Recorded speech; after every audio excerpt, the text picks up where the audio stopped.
Hey, it's Alze Calhoun with Coveted Consultant. I was having a conversation the other day. I'm going to summarize it for you now. The summary is, hey, my marketing's not working.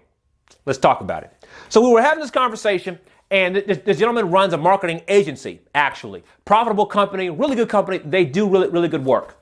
We were having this conversation, and he was doing a bunch of marketing. He was putting content up, and he was putting in a lot of places, and he was doing a lot of ads to drive clicks and here, all the complex marketing stuff that we all know to do, right? He was doing it, but it wasn't working. Okay? So we were having that conversation. So we had a conversation about his preferred client avatar. Now, I bet you've heard the word avatar before. You've used the word avatar before. You may have even told someone else they should have a client avatar. Most people's avatars stink. Most people's avatars are unusable in their business. Let's talk about avatar. Let's talk about avatar in a way that it actually can be useful in your business. Okay? So here's what it is about client avatar. Let's start here. Number one, the avatar needs to be a real person.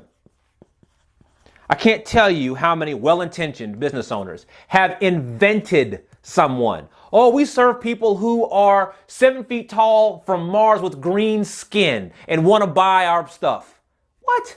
That's not a real person. So it must be a real person. Number two, you must know them when you see them.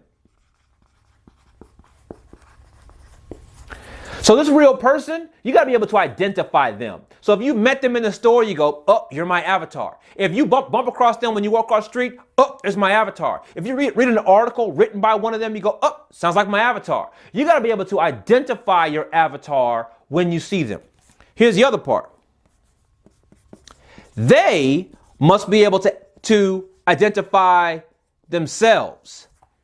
They must know they are the avatar. So you can make up a name for your avatars if you want, but they're not going to respond to the name you gave them. They have no idea what that means. So you've got to create a category of people where not only can you recognize them, but they recognize themselves. They recognize themselves by a certain name or classification, right? Next part about a useful client avatar is you've got to be able to get access. You got to be able to get access to that person. So let's put that together, okay? Client avatar, a useful client avatar. They got to be a real person who exists in the world. You have to be able to know them when you see them. They got to be able to know themselves when you call them out. And you got to be able to get access to them. You can put your hands on that person. That's a real useful client avatar. So we had that conversation. So we had the whole conversation about this. We got clear and made sure he was clear and confident about this. Now here's the next part of this as it relates to you. The service that you design, must speak to this person. That service must be an obvious solution for this person. See, anyone can invent a service. Anybody can take their skills and give them a fancy name, call it the platinum service, and offer it to people. Anybody can do that. But to get this to resonate with other people, where they look at it and go, that's what I want. When they look at it and go, I'm so glad I found you. When they look at that and go, you do that? What else do you do? In order to get that kind of response, you got to design a service that includes this description.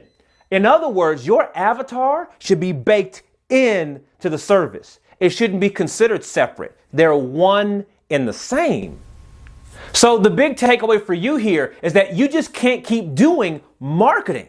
There's so much marketing to do, and you can get yourself real turned around with all the different marketing opportunities and channels and stuff available.